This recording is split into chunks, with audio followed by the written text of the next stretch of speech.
Mummy என்னப்பா ஒரு 200 rupees கொடுங்க. 200 ரூபாப்பா 500 ரூபாய் அனுப்பியிருக்கேன் பாரு. 500.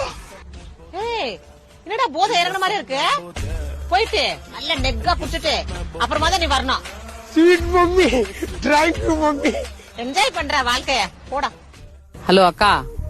என்னடி சொல்லு. அக்கா என்னக்கா நீ உங்க பையனுக்கு நீயே குடிக்கிறதுக்கு காசு கொடுத்துங்கிறியா? போயிட்டு போகுது சின்ன பையன் குடிச்சு என்ஜாய் பண்ணிட்டு போறான் விடு. அக்கா நீயே இந்த மாதிரி பேசினா எப்படிக்கா? தப்புக்கா. என்னடி நான் கஷ்டப்பட்டு பெத்து வளர்த்து ஆளாக்கி அவனை படிக்க வச்சு 2 லட்சம் ரூபாய் கொடுத்து வேலையில சேர்த்து விட்டா வேலைக்கே போகாம குடிச்சிட்டு இஷ்டத்துக்கு சுத்திக்கிட்டு திரியறான். அப்ப எனக்கு எப்படி இருக்கும் நீயே சொல்லு. அதான் என்ன பண்ண ஏன் பாலிசியே போய் அவன் பேர்ல ஒரு பாலிசியை போட்டு வச்சிருக்க. என்ன பாலிசி அது? இன்சூரன்ஸ் பாலிசி செத்து பணம் தருவாங்கல்ல அது போட்டு வச்சிருக்கேன். ஐயோ அக்கா பயங்கரமான ஆளுக்கா நீ. ஆமா 8 வருஷம் ஆகி போச்சு இன்னும் 2 வருஷம் தான். செத்து போச்சுன்னு வச்சுக்க அந்த காசை வாங்கி என் பொண்ணு கல்யாணத்தை ஜாம் பண்ணிடுவேன். என்னம்மா அம்மாட்ட ஏதாவது சொல்லணுமா? பணம் ஏதாவது கொடுத்துருவேன். போதை இறங்க மாதிரி இருக்கு.